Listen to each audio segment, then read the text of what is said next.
Welcome here on the Reflector podcast. This is a place of sharing where we widen our horizon and embrace together the beauty, the magic, and the mystery of life. It is a space where we can go deeper into the unknown and become the change we want to see in this world. This podcast is an invitation to embark on a journey of self-discovery and embody fully in all ourselves what it truly means to be human. Thank you very much for being here. Thank you for listening. Let's dive together.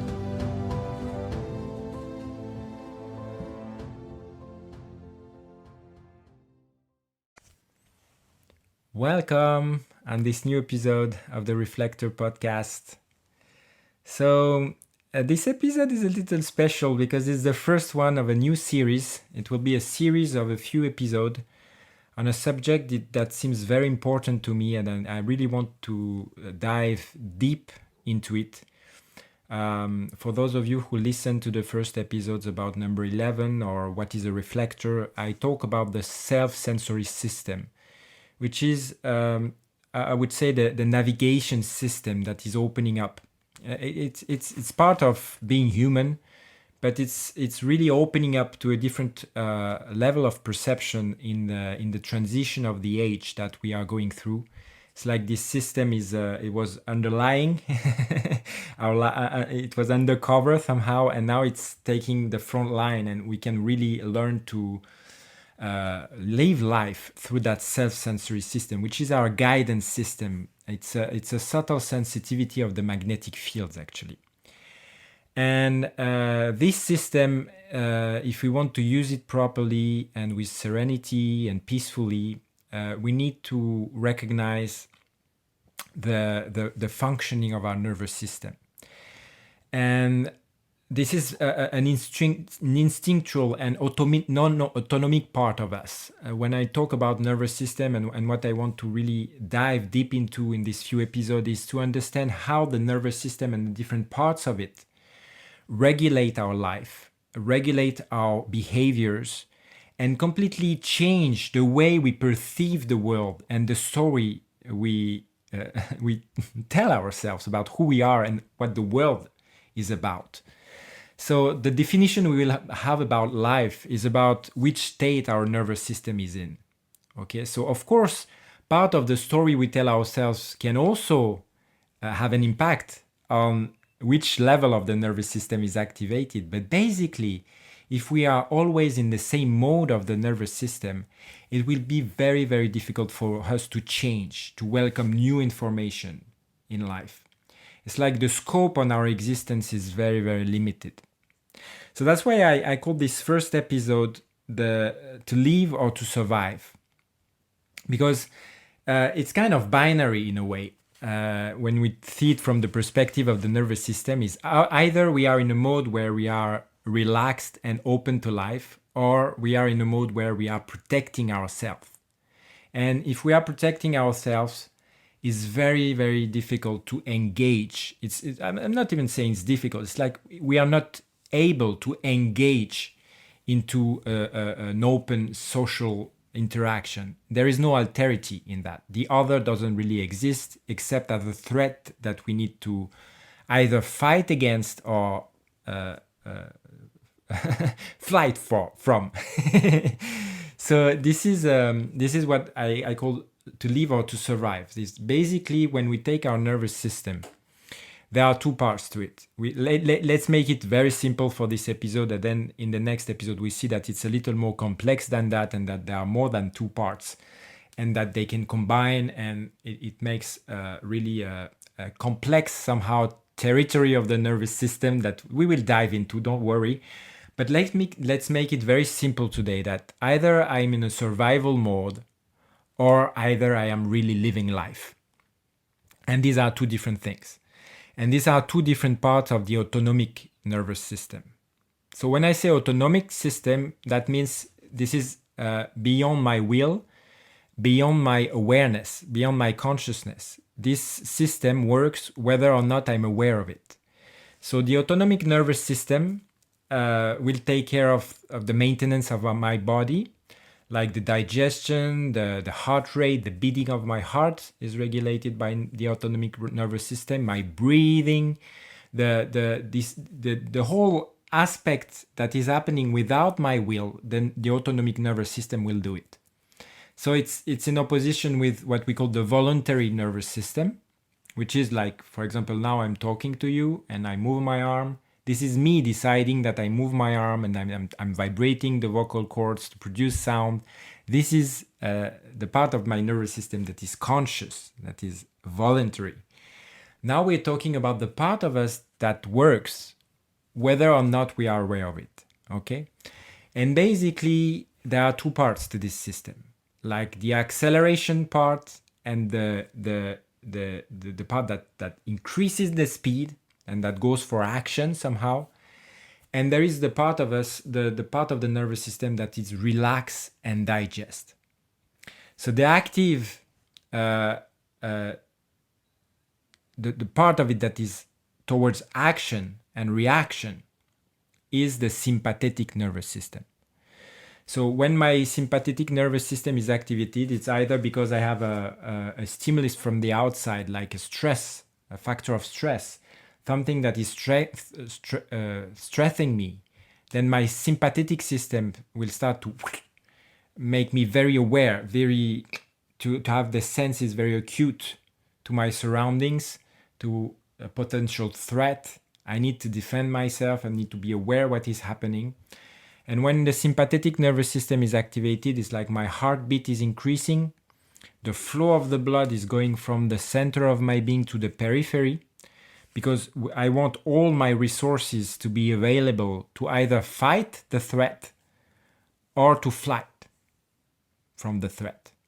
I need everything, all the energy of my body available in my muscles, so that I can either, like an animal in the jungle or whatever, there is a lion or a tiger coming.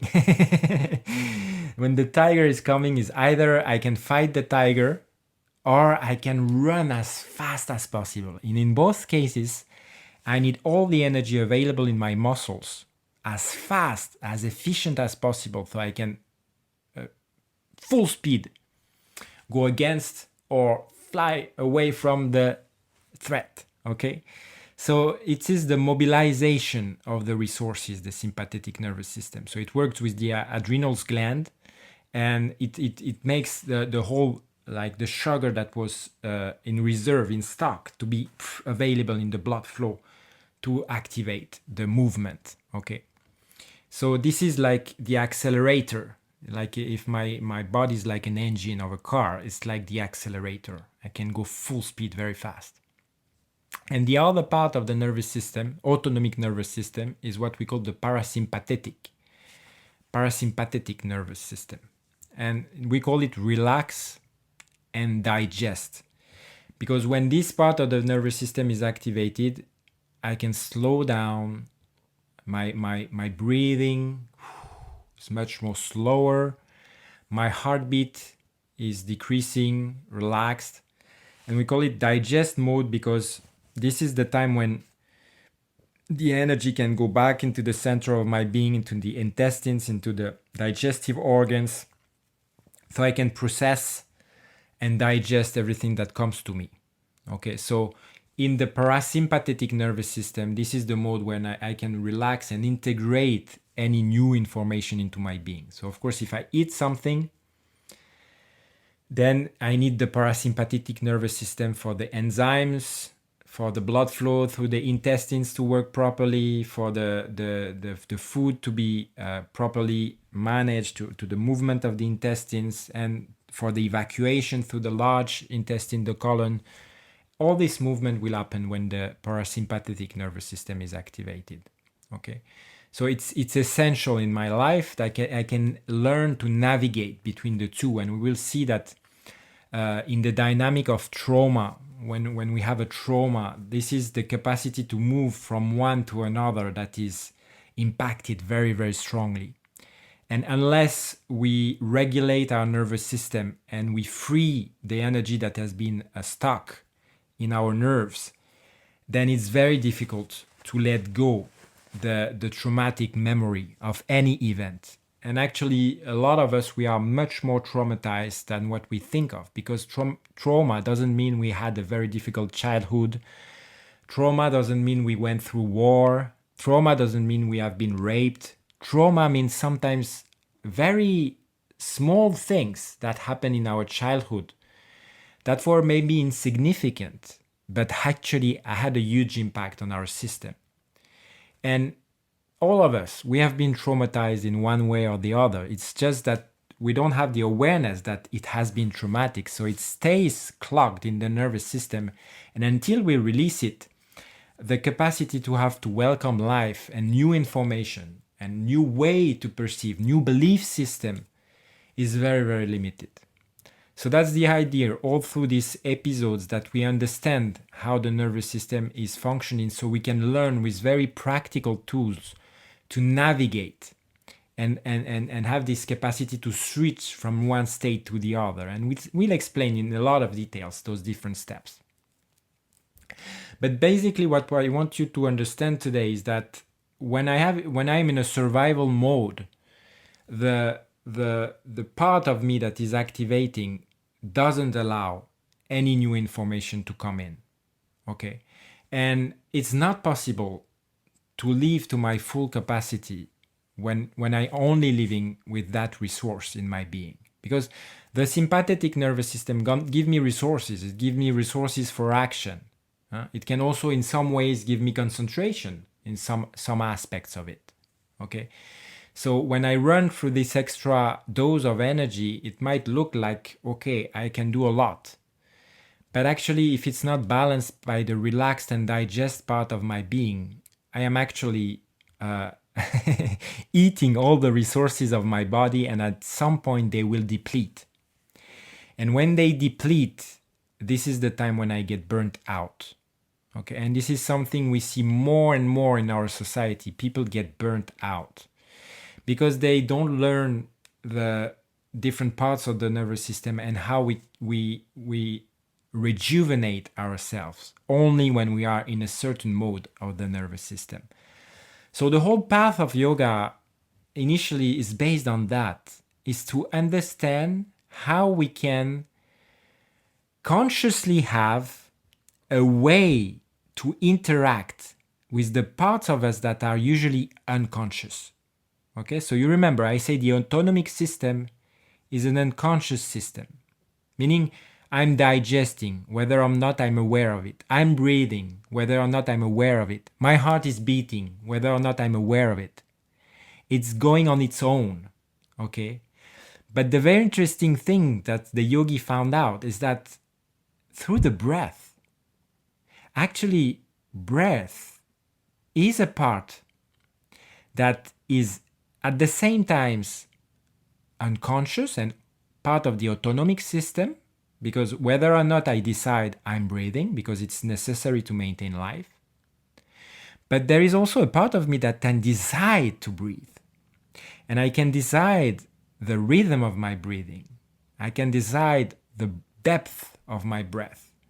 So I can decide the pattern of it. If I hold it in, if I hold it out, if I have a longer inhale or longer exhale. And through this pattern of the breath and my conscious decisions, I can have a very deep relationship with the part of me that is usually unconscious. So my conscious mind and my unconscious mind can start to interrelate. My autonomic system, nervous system, and my voluntary nervous system, they start to resonate with each other. So through the breathing, we have a way to start to have an impact on the unconscious maintenance of our body. So part of what we are going to see in this next episode is how deep the awareness of my breath, but not only, of course, but how the breath is so important in the way I can learn on a day-to-day basis to regulate my nervous system and have ways to perceive when I am in a survival mode and when I am in a mode where I can really engage socially. Because when I'm in the mode of the nervous system where I can engage socially, the resources of my heart are at my disposal. I have empathy, I can have compassion, I can listen very deeply to somebody else. And more than that, I have the capacity to feel within my own system how the words or the experience of somebody else is affecting me. So that means how I can learn something new from any interaction. So that's when my nervous system is in social engagement, in his relaxed parasympathetic mode. And this is a condition if we really want to live a life that we call prosperous. when you talk prosperity in a sense, in a yogic perspective, that doesn't mean I have a lot of money and I can buy as many things as I want. That's just a part of it. It's not because I have a lot of money that I live and experience the abundance of prosperity. Prosperity from a yogic point of view is the capacity we have to welcome what life has to bring us in any situation, in any circumstances. We have the capacity within our own nervous system to adapt. And to welcome, that means whatever is coming as an information, we have the capacity to relax and digest it. This is prosperity from the point of view of yoga, of the path, the very old path of union. What do we say when we say yoga is union? You very often you read in the scriptures or people talking about yoga that this is the union of the individual consciousness with the universal consciousness. What does that mean? In a more maybe Western way of seeing psychology, it's when my unconscious mind, my subconscious mind, and my conscious mind are in the same line, that they can communicate with each other. And that's when, I would say, when my conscious mind has all the resources of the unconscious at its disposal. So you understand how much it's important that we start to befriend our nervous system, because our nervous system is locking the instinctual and unconscious part of us in the background.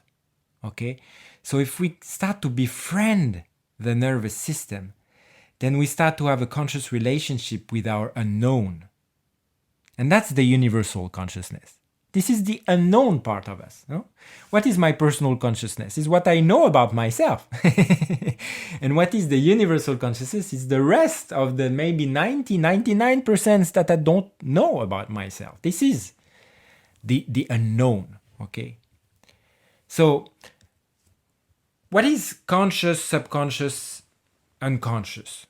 Let's take the image of the iceberg. When you go to the North Pole or whatever, you have iceberg. You see, there is the seen part of the iceberg, the ice that is out of the sea. This is what we call our conscious mind. Okay, this is what we know of ourselves, our identity, our gender, the color of our skin, the memory we have from childhood, our job, our social status. All this is part of the top of the iceberg that is out of the sea, the ice, right? Then we have a part of the iceberg that is under the sea, okay, the hidden part of it, that is immersed in water. This is what we call the subconscious mind. Subconscious mind because it's just under the conscious, okay? But still there is a relation between the two, because what we see of the iceberg, this is still ice. So this is still the same part of the conscious mind, but it is in relation at the same time with the seen part, and at the same time it's in relationship with the totality of the ocean that is under. Okay? So that's a kind of a bridge. When we talk subconscious mind, this is the bridge between the conscious and the unconscious, the deep unconscious, which is the sea or the ocean at large. The depth of the seas are unconscious. Okay? And what happened is when we start to decide something like a new endeavor, a new project, we set up our goals. This is with the conscious mind. Okay, we decide for a new set of behavior or action. It's nice.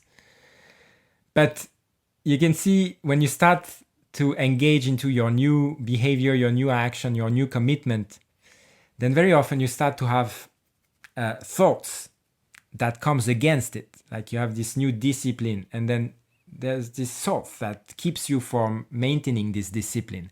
These thoughts come from the subconscious mind. These are the beliefs that are ingrained and that doesn't really fit with the new energy you want to manifest. Okay, and if you go long enough and start to welcome that means you keep your discipline and you welcome the information that comes from those thoughts, this polarity of thoughts that are not completely in line with this new decision. Okay, this is when you start to process what we call process the subconscious.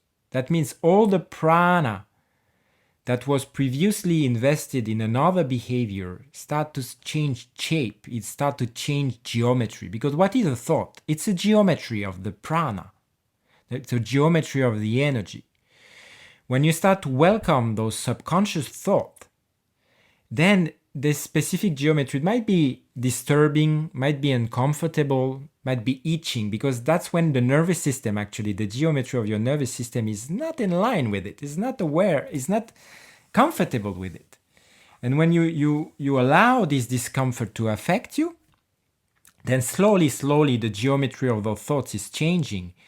And what is happening is that what was against you, the part of you that was not okay to go for this new endeavor, starts to change, and the prana start to sustain you, to support you in the new process.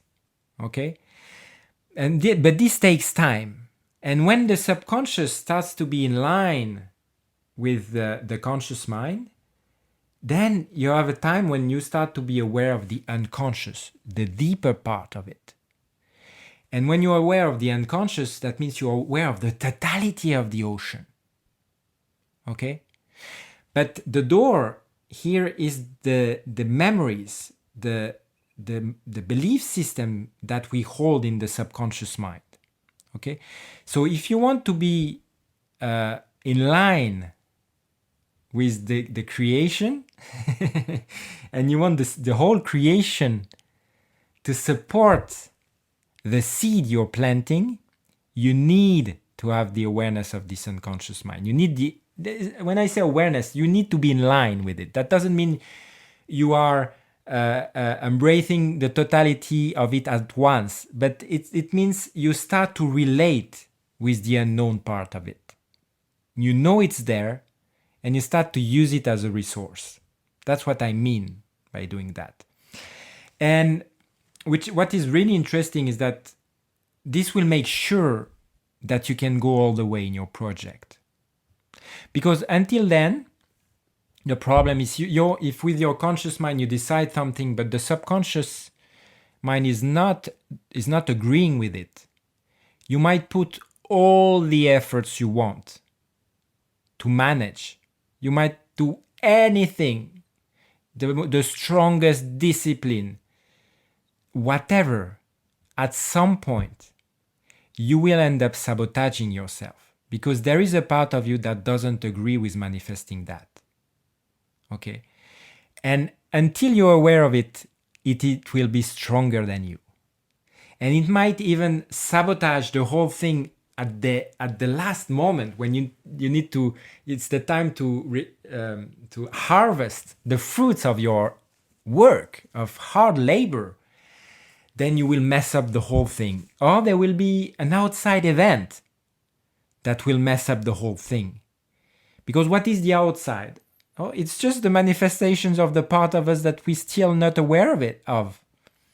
So either you will sabotage your whole actions, your own creations, or there will be events in relation with your creations that will create adversity, tribulation, and that might destroy what you're creating. Okay? This has to do with the game of polarities. If we go for the positive polarity, for the positive to exist, there is a negative. So for light to exist, there needs to be a dark. And the only way we can experience what we start to project and embody it fully is that we need both polarity. We need the light and we need the dark. We need the positive and we need the negative. Okay? So this is essential to understand. And I'm talking about all this right now because the frame in which we are working now is that this subconscious mind and the memories of our subconscious mind, this is the nervous system that hold them. Okay, the geometry of my subconscious mind will determine the geometry of my nervous system. Okay, and this is the capacity and the flexibility and the regulated state of my nervous system. We allow the door for new information of the subconscious to open or to close. And when my mind is always in this protective mode that is related to the survival instincts I was talking about. That means when my autonomic nervous system, the sympathetic part of it, which is fight or flight, when it is activated, the doors are closed. Okay, so the doors to welcome the unprocessed memories from my subconscious is closed. Okay, so that means if this is closed for too long, I will use the energy, the survival mode, and the kick of the adrenal, cortisol, all the hormone mix of the stress. I will use this stress to fight against a part of myself that doesn't agree to fulfill my purpose. And it doesn't agree for good reasons. When a part of me doesn't agree, it's protecting me for very good reasons. But if it is protecting me because of a memory when I was 5 years old, and now I'm 25 or 35, the context is different. The frame of my experience is different. My relations are different. Then the 5-year-old kick in a situation when it's not appropriate. Okay, and it will use all the resources of my instinctive survival mode of the nervous system to find its resources. And this will, at some point, deplete myself.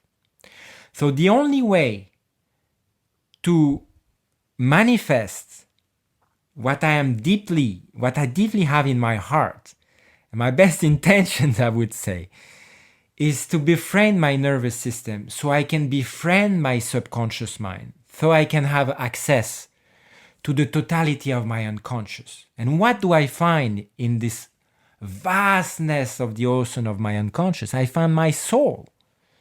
I would not even say my soul, I found the soul. In the depth of the ocean, I found my connection to the universal spirit. And when I start to have a feeling of that, everything seems possible. Because for the universal soul, there is no limits. There is unlimited potential. So this is the resource I want to tap in. The unlimited potential of the unconscious mind. This is what I mean when I say yoga is connecting the personal with the universal. I want in my personal life to start to trust the unknown, the unconscious, which is the reservoir of unlimited potential. Okay? So we will have time to dive very deep into that, but I wanted to start to ignite a few different themes. There is these themes of conscious, unconscious, subconscious. There is these themes of what is prosperity. And of course, there is this theme of Kundalini, because a lot of you know that the yoga I studied most is what we call Kundalini yoga. And for many people, it's presented in a very mystical way, that you have this Kundalini awakening, you start to see angels and stuff. I want to make it here very practical, that Kundalini is actually this resource of the nervous and glandular system. When I start to befriend my subconscious mind, this is what we call Kundalini. This is the biology of Kundalini. Is when I start to regulate my nervous system, I start to have access to unlimited potential of actualization of my nerves and my glands. And on a biological level, that's what we call Kundalini. Kundalini is the resource of my body when I need to face a situation that is challenging. And I think from my conscious mind that I don't have the resources because my memory proved it, my experience of the path proved it. So it's ingrained in my behavior that I cannot do it. When I start to face it, then if I start to resonate with the subconscious mind and let the subconscious mind bubble up, then, and if I hold this state long enough, Kundalini is this resource that will create the necessary adjustment of the geometry of my nerves and glands to face whatever situation I need to face. Okay? So this is very important because it's a completely different dimension of life that opens up, of our capacity and what we can learn, our capacity to learn. Because when we start to experience that over and over again, we start to trust our capacity to change, our capacity to adapt, our capacity to evolve, our capacity to integrate new information. And this is where freedom comes from a yogic perspective. Freedom doesn't come when I have enough money, enough relationship, wife, kids, anything. This is not freedom. Freedom comes when I have this inner feeling that I can match whatever comes to me, positive or negative. I don't put a condition of what life has to bring me to so that I feel good. I will have this capacity to adapt whatever life is bringing me, good, bad, or whatever. This is freedom. Okay?